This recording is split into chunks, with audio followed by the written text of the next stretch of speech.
漁農山天喜新推咗一間3+1戶型173方全新裝修嘅。如果你想喺呢度揾間單位呢，呢間我覺得你一定冇錯過。裝修設計得係非常之舒服嘅，首期只需20幾萬就 OK 啦。跟住小林個鏡頭一齊上樓上睇樓啦。已經上到咗呢套單位啦，你睇下呢個裝修搭配呢，我覺得業主呢係非常之貼心嘅哦。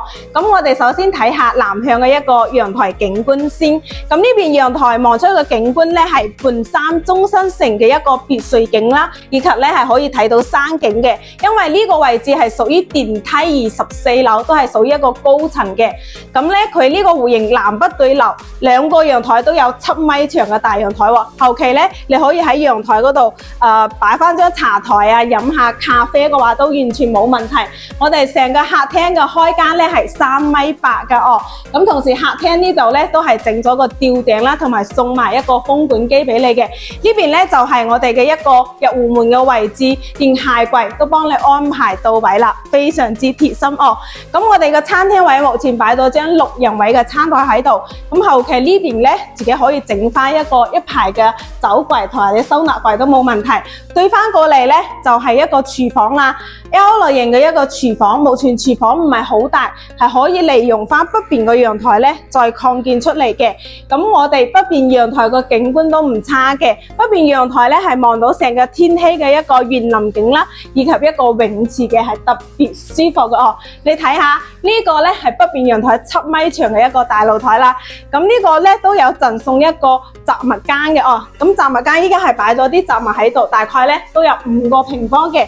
佢呢個面積呢非常之豪氣，173方呢係只做到咗3個房、3個洗手間哦。我哋入休息區呢邊睇下先。首先第一間呢，呢個客房呢，業主係做咗一個瑜伽健身嘅哦，係連接翻啱先嗰個南向嘅陽台嘅。對過去呢，就係我哋一個公共洗手間啦，佢係冇整關濕分離，後期嘅話可以自己再整翻。跟住呢，就係我哋嘅第二間套房嘅一個設計啦。咁呢個套房呢，可以安排俾父母住，都有成15個方嘅，而且飄窗呢啲係送俾你嘅。呢邊個景觀都唔差嘅，係望翻天禧嘅一個園林景嚟嘅。咁呢個單位呢，業主點解要賣呢？係因為呢，佢工作調動嘅問題呢，所以全新裝修1日冇住過就放出嚟賣啦。主人房，哇！你睇下呢個洗手間係非常之大，後期可以加一個浴缸都冇問題嘅。